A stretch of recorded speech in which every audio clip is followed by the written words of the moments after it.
Okay, let's dive right into this. Welcome to this explainer where we're unpacking one of the absolutely most intense, high-stakes succession crises in all of ancient literature. We are jumping straight into a pivotal moment from the ancient Bharata dynasty, right out of the epic Mahabharata. Imagine a dynasty on the absolute brink of total collapse, a kingdom desperately needing a ruler, and a queen mother who is suddenly forced to reveal a deeply guarded, lifelong secret just to save her family's legacy. This isn't just about ancient politics. It's really about duty, survival, and the absolute extreme lengths people will go to when literally everything is on the line. So, picture this. How do you actually save a dynasty when the heir is completely gone? The young king, Vichitravirya, has passed away. He leaves behind 2 widows but 0 children. Basically, the royal lineage has hit a brick wall, and the immense, crushing pressure falls squarely on just 2 people: the queen mother, Satyavati, and her stepson, the mighty Bhishma. But here's the catch. Bhishma is a man devoted entirely to truth, and he flat out refuses to break his own vows to rule the kingdom or have children. So they're trapped. The royal house is empty, and the clock is furiously ticking. And by the way, that clock isn't just ticking for the royal family, it's ticking for everyone. As Satyavati so clearly warns, in a kingdom where there is no king, the people perish from want of protection. This is definitely not just a matter of royal pride. For the people living in this era, their very survival is at stake. The kingdom's problem is incredibly urgent because a king was seen as the literal anchor of society. Without a sovereign, chaos reigns, and the very fabric of their world just starts to unravel. Now, you might be wondering, what's the backup plan? Well, Bhishma suggests invoking a very specific ancient rule. And this is fascinating because it shows how their society handled extreme, worst-case scenarios. They relied on what was called practices permitted in seasons of distress. Essentially, this was an ancient, highly virtuous allowance. It meant an accomplished Brahmana, a holy man, could actually be invited to raise offspring with the royal widows to keep a failing line alive. It's super important to understand that for these characters, this is 0% a scandal. It is strict duty, it's religion, and it's doing whatever is necessary, with totally pure intentions, to ensure the realm survives. Part 1. The Royal Succession Crisis. The stakes here are literally apocalyptic. In these ancient texts, a kingdom without a ruler actually causes nature and religion to just stop functioning. It's a complete environmental and political shutdown. Sacrifices and holy acts suspended. The text even notes that the clouds send no showers and the gods disappear. The people are completely defenseless. It's an absolute doomsday scenario for the Bharata line. And this is exactly why Satyavati cannot wait. She needs a solution right now, which essentially backs her into a corner and forces her to play a card she has kept hidden her entire life. Part 2. Satyavati's secret son revealed. Here's where things get really wild. Satyavati confesses to Bhishma that way back in the prime of her youth, she worked plying her father's ferry boat. One day, the truly legendary Rishi Parasara came to cross the river Yamuna. The Rishi desired her, and honestly, terrified of his immense power and the threat of a curse, she couldn't refuse.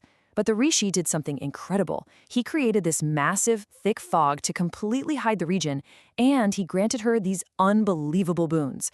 He dispelled the revolting fishy odor she was born with, giving her a beautiful, sweet fragrance instead, and, most importantly, after she gave birth to his child on an island right there in the river, her virginity was miraculously restored, and she has kept this entire event an absolute secret from everyone.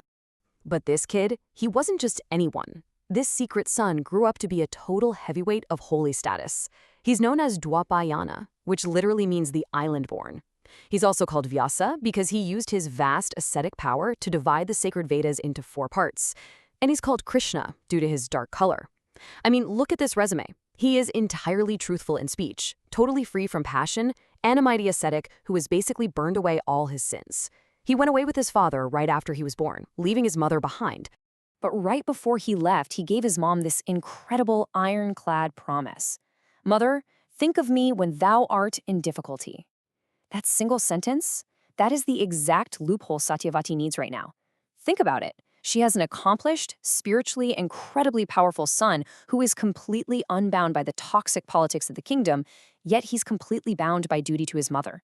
He is quite literally the perfect candidate for those practices permitted in seasons of distress. Part 3. Calling the Island-born. Of course, before making a move, Satyavati runs this by Bhishma. And Bhishma, who is pretty much the ultimate symbol of duty and truth in this entire family, fully endorses this unconventional plan. He actually formally declares it consistent with virtue, profit, and pleasure. He totally gets that acting judiciously to secure the future of the dynasty is the absolute highest virtue right now. So, with a righteous Bhishma officially on board, the path is crystal clear. So how exactly does she reach him? Well, Satyavati simply focuses her thoughts on her son. And Vyasa, who is miles and miles away, deeply interpreting the sacred Vedas, instantly senses his mother's call. The speed at which he answers is just mind-blowing. He magically appears before her in secret immediately. And it's a deeply emotional reunion. The text describes how Satyavati, the daughter of the fisherman, greets her son, holds him tight, and just bathes him in her tears after being separated for so long. Vyasa washes her with cool water and right away asks for her command, totally ready to fulfill her wishes. Part 4. A Grim and Terrible Penance. So, Vyasa agrees to do his duty for his late brother Vichitravirya and for the kingdom. At first, he actually asks for the royal widows to observe a really rigid vow for 1 full year to purify themselves before they approach him.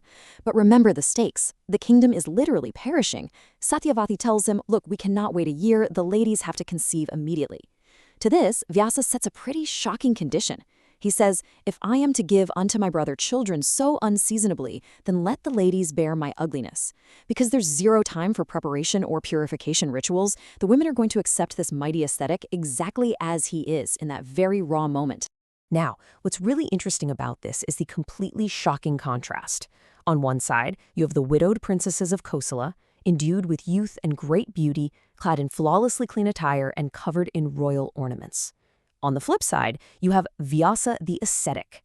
He's been living out in the harsh wilderness, performing these intense, grueling penances. He has a grim, ugly visage, a genuinely strong odor, and a totally unkempt body and attire.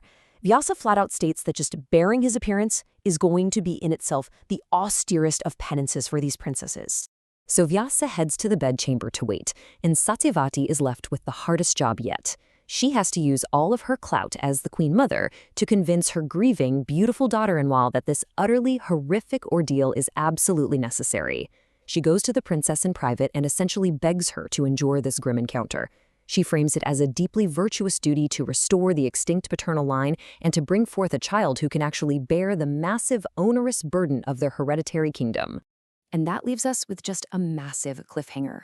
Satyavati has somehow successfully managed the political crisis. She pulled her secret son out of the shadows and navigated the incredibly complex rules of ancient duty.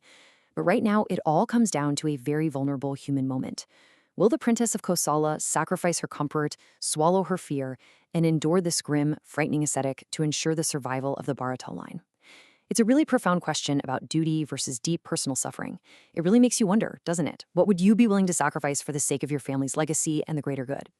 Thank you so much for joining me on this explainer. I really hope diving into this first material has sparked your curiosity to explore the epic lengths people will go to when history comes calling.